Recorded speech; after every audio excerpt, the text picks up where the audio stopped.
Our guest this week is an expert on the impact of technology on society. He's written books about social media, search engines, and big data. He's also a professor of media studies and director of the Center for Media and Citizenship at the University of Virginia. Siva Vaidyanathan, thank you for joining us. Oh, it's my pleasure. So tell us about the focus of your teaching at UVA and the Democracy Lab. Yeah, so one of the things we've been doing at the University of Virginia for the past few years is exploring the essence of democracy, historically, philosophically, economically, politically, and in my case, technologically. And we are committed to understanding this complicated relationship between digital technology and our aspirations for democracy. Because, of course, we would all love to live in a world in which our technologies allowed us to deliberate clearly and equally and raise the whole sense of the knowledge base of society, so we make better decisions collectively. But we also know that's not how it turned out, right? It turned out that technologies drive us apart as much as they bring us together. And so the question is, under what conditions and how can we do better? Now, you've been at the forefront analyzing the tech world for decades. What's your top priority today? Oh, my top priority today is to get the public to understand that the technologies that arrive in our lives are not given. We get to resist and we get to insist that they be better to us and better for us. We can only do that by having a vocabulary about how technology affects our lives, having an agenda, saying, look, we want to minimize surveillance, maximize privacy. We want to have our own personal autonomy. We also want the ability to speak clearly, openly, and freely to each other, but we would like to do so in an environment in which we're not harassed and we're not dismissed and we're not dehumanized, so that the best ideas can float to the top. If we care about those issues, if the public demands those issues, then our regulators, our legislators will have to respond and will have to influence the technology industries to do better upfront rather than rolling out technologies and then trying to fix them later, right? What I would love is for our society to have a clear sense of what we actually want out of a democracy going forward, and then have our technology companies and our technology leaders respond to our clear demands. That can help us build a better information ecosystem for the 21st century. So what are your greatest concerns about fake news and the improvements in AI that make it even harder to distinguish real from fake? Yeah, so I have a bigger issue than just fakeness, right? Fakeness has always been with us. The real challenge for us is not so much discerning truth from falsity. That's always going to be a challenge. It always will be a challenge. I don't mean to minimize it. But the bigger problem is that the amount of garbage that arrives in our lives, and it doesn't all have to be fake, false, untrue, or misleading.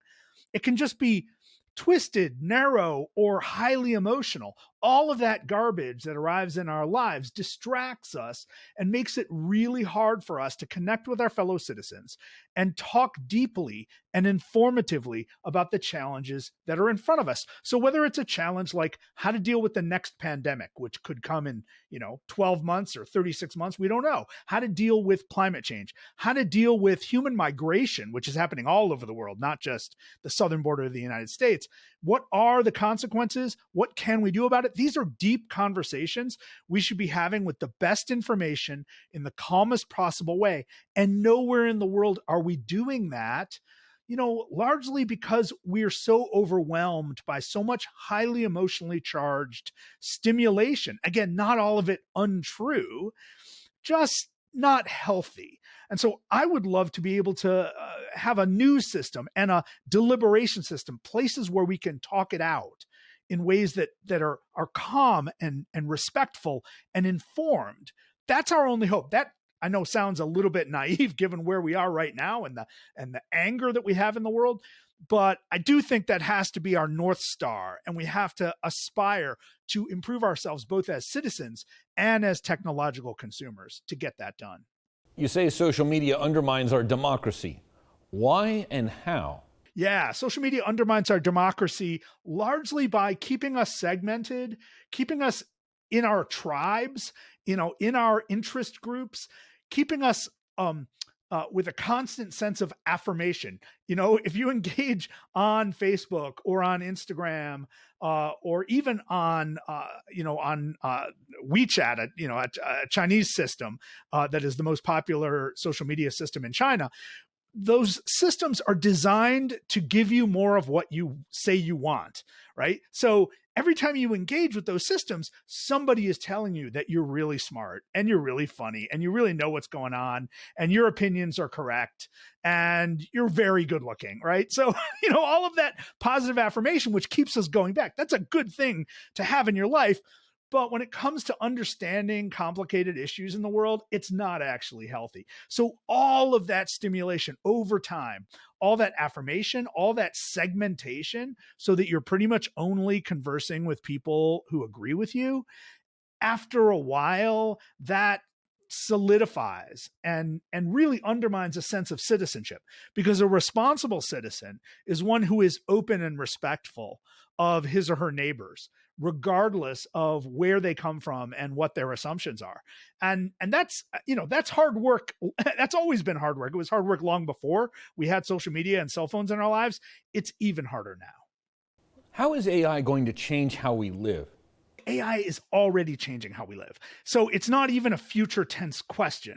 We sometimes see these sort of science fiction visions of what AI could do for us, right? That we could be walking around with eyeglasses that present information about everybody who's coming toward us, that we could have lots of things in the world, stimulation that confuses us and undermines us, that we all could lose our jobs if robots can do our jobs better than we can, right? All of these things are probably not worth worrying about anytime soon, largely because they all assume that AI will work as it works in the movies, and the movies usually aren't accurate. What we do have to pay attention to is the ways in which AI is currently being used. It's currently being used embedded in Facebook, embedded in Twitter, embedded in YouTube, embedded in Google, in ways that influence what we think about the world, what we think we know about the world. And it's almost invisible. We have no way of demanding to know what the principles and priorities of those systems are. We just don't have the laws and regulations that can get us to the point of demanding that those companies be transparent with us. AI is also built into our legal system. It's being used to determine the length of sentences in some states. It's being used in cities like Los Angeles, where it's being used for predictive policing, where you take historical crime data and it can help guide police to put resources in certain neighborhoods and not in others. Now, of course, that means historical data is influenced by our racist past, and that's not healthy. So we actually have real world consequences of AI right now that we tend not to pay attention to because we're so focused on the future and on the science fiction. Along the same lines of real world consequences, how do you think that AI might affect the current crisis in the Middle East? Oh my gosh. Well, so one of the things we know is that AI has been tested for some time, for nearly 2 decades, on systems like missile targeting, right? Which we can assume that Israel and with the support of the U.S., are using state-of-the-art missile targeting systems. That means that part of what they're doing is probably influenced by AI, but we can't know that, right? The systems are proprietary, and of course, military matters are highly secretive. So, but we do know in general that AI is being used for things like missile targeting. Beyond that, AI is being used for security in all sorts of ways, and it has been in Israel for a long time. It's being used for facial recognition, and that is increasing around the world. It's being used for facial recognition in the United States by police forces too, when people enter stadia, for instance. And one thing about facial recognition is it doesn't work very well, and because it doesn't work very well, all kinds of false positives can come up, and you can find yourself in handcuffs because you happen to look like the wrong person.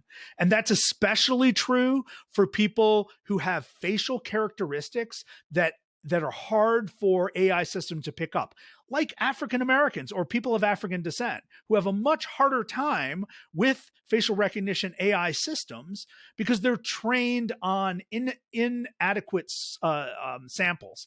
And they're generally trained to identify the facial features of lighter skinned people. So we've seen this problem around the world. And in a place like Israel, which is full of diverse people, it can create all kinds of trouble if the state depends on it too much. So I would keep an eye on that. Missile targeting will really never know how well things work. It'll always be top secret. We might get, some indication 2-3 years from now. But when it comes to getting a sense of who's on a train, who's on a bus, who's crossing a border, right? Those are really important questions. And those are the situations where we have to ask, do we want to outsource this very crucial decision-making process to a machine we are not allowed to understand? I mean, it's one thing to outsource it to a machine, but to outsource it to a machine with no accountability that will then influence the exercise of power over people, that's something we really have to dig deeper into. How concerned are you about the impact of social media and fake news on the upcoming 2024 election? Yeah, it's interesting. I'm a lot less concerned about social media and what we, tend to call fake news in 2024 than I was in 2016 when it was a real problem. And it was not just a real problem in the United States. It was a real problem in the Philippines. The year before, it was a real problem in India. One of the things that I have appreciated about the ways that people have engaged over the past 8 years is we recognize these problems, even if we don't fully understand them, and sometimes we simplify. We do have a sense that our media diet should be bigger than what we see on Facebook and Twitter, right? We do have a sense that there's a lot of nonsense out there, and we should be suspicious. That sense is growing. I'm actually pretty optimistic about our ability to keep that in perspective. What I'm not optimistic about is our ability to be straightforward about the problems that we face. Again, the problems like the migration of human beings, right? Which is only going to increase, and there's nothing any president can do about it. The warming of the planet, which is only going to increase, and there's very little any president can do about it. And and the preparation for the next big health emergency, which no president can prevent, but a decent president can adjust to. That we seem incapable of having grown-up conversations about things like that, conversations that are not so heated, full of accusations, full of bigotry. That's troubling to me much more than any sense that, there'll be an AI-infused video of one or the other candidate. That's going to happen. Whether or not people buy it or care about it is, a kind of a separate, independent, almost trivial question. No election will be decided based on a few, AI-produced videos. An election is going to be decided based on 1,000 different influences in the world. And the real question for us, not just for 2024, but for the next 40 or 80 years, is can we actually generate a healthy, deep, thoughtful democracy so we can face these challenges without tearing each other apart?